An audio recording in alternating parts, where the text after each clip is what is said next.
চাচা তুমি এদিন আমার বিজয় ছিলে, তুমি কিন্তু ভুলে গেছো। আমি কিন্তু ভুলি নাই, কে আজকে প্রতিশোধটা নিব।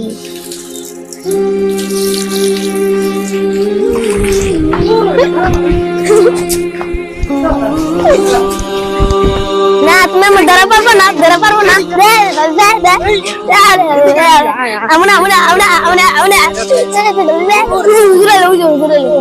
হুজুর তুমি সাদা গেলি গায় হুজুর কা হুজুর দাম না আজকে কাম না এদিকে এদিকে তোরে খাইছি আজকে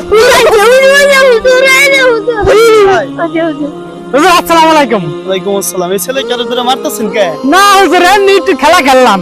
হুজুর সাদা আমার মায়ের জন্টে জন্টে ব্যথা বানিয়ে লাইছে। আপনি কোন দুষ্টুমি করতেছেন আর ও কইতেছে আপনি ওরে মারছেন। মিয়া যখন তখনই খালি মারেন। ও মা গো এই মিয়া আমার কথা কি আপনার ব্যথা লাগে নাকি? উমাগু কোন ওই সিমটি না ও সিমকে দিতেছে, ও দেখি কানতেছে। মিয়া বুই রইছেন বাতাসে আইছে।